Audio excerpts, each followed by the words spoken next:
ఎందుకు ఇలా జరుగుతుంది? మీ అమ్మ తలకి బలంగా దెబ్బ తగలడం వల్ల చిన్న మెదడులో నరాలు చిట్లి ఇలా పిచ్చి పిచ్చిగా బిహేవ్ చేస్తున్నారు. మా అమ్మకి ఇప్పుడు క్యూర్ అవుతుంది డాక్టర్. అది నా చేతిలో లేదు. మీ అమ్మగారు టైం టు టైం మెడిసిన్ వాడాల్సింది. ఒక్కరోజు మిస్ అయినా చాలా డేంజర్ అవుతుంది. డేంజర్ అంటే ఏమవుతుంది డాక్టర్? అది మెల్లమెల్లగా మీ అమ్మ అందరి ఫేసెస్ మర్చిపోతారు.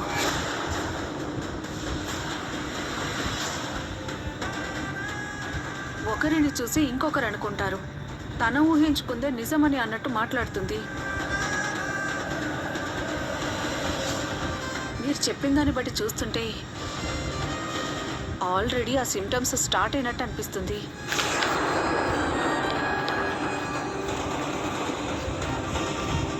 అది స్టేజ్ మారకుండా మీ అమ్మగారిని జాగ్రత్తగా చూసుకోండి. అలాగే డాక్టర్. రే తేజ. అమ్మా ఏంటమ్మా నువ్వు ఎందుకు బయటకు వచ్చావు? అసలు నీ హెల్త్ ఏం బాగోలేదు. పద పడుకుందు, లోపలికి వెళ్దాం. అది కాదురా నేను చెప్పేది. అమ్మా పదమ్మా లోపలికి వెళ్దాం. పద.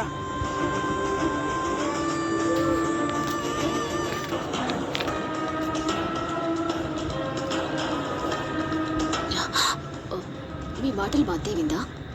అంత క్లియర్గా వింది. నువ్వు చెప్పినట్టే చెప్పాను. Thanks doctor.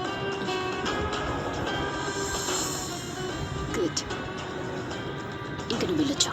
Thank you. అత్తయ్య, మీకు మీరే నాకు పిచ్చి ఉంది అని నమ్మేలా చేస్తాను. చూడండి. రే తేజ, ఆ డాక్టర్ ఏంటిరా నా గురించి అంటుంది? ఆ స్వాతి ఏమో నిజాన్ని అబద్ధమని చెప్పింది. ఈ డాక్టర్ ఏమో నాకు లేని పిచ్చి ఉందంటుంది. అసలు నాకేం అర్థం కావడం లేదురా. నిజంగానే నాకు పిచ్చి ఉందంటావా? చాచా నీకేం పిచ్చి లేదమ్మా, నువ్వు బాగానే ఉన్నావు. ముందు నువ్వు ఈ టాబ్లెట్ వేసుకో.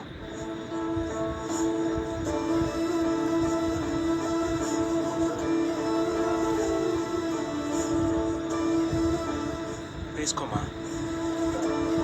రే అసలు నాకేమైందో చెప్పరా?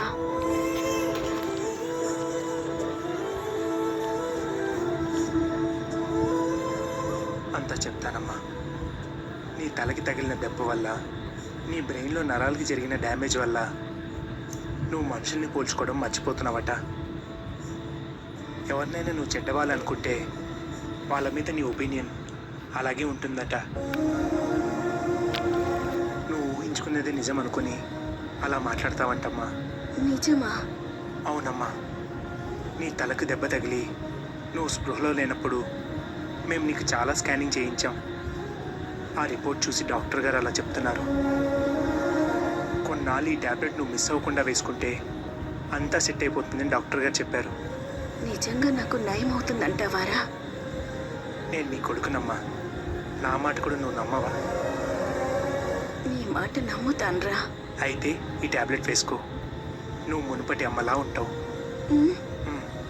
సరే, ఆ వాటర్ ఇవ్వు.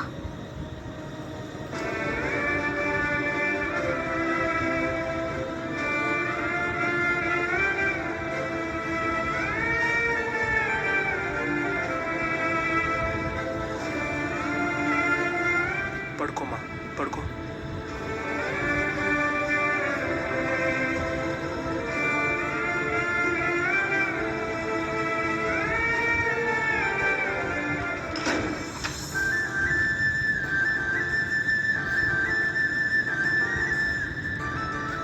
నా పిల్లల మీద ఒట్టేసి చెప్తున్నాను, రేపు సింధుని నాతో పాటు తీసుకెళ్తున్నాను. ఓకేనా?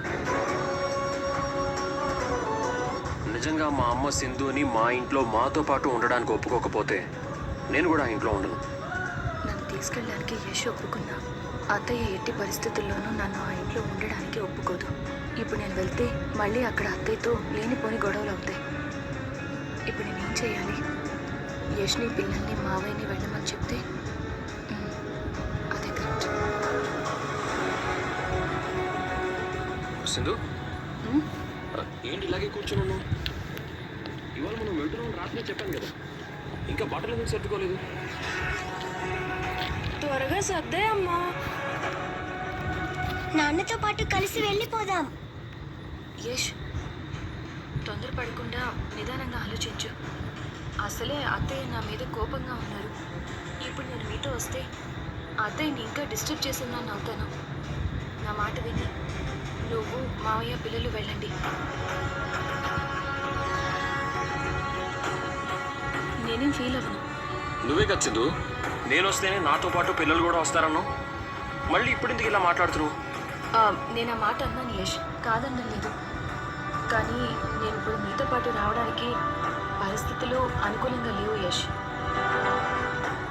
ఈ టైంలో నేను రావడం కూడా కరెక్ట్ కాదనిపిస్తుంది. అందుకే చెప్తున్నాను. వాళ్ళ అమ్మని ఎలాగోలా ఒప్పిస్తానని చెప్పాడు కదా సింధు. నువ్వు ఇంకేం ఆలోచించకుండా బయలుదేరు. అది కాదు భాగ్యం.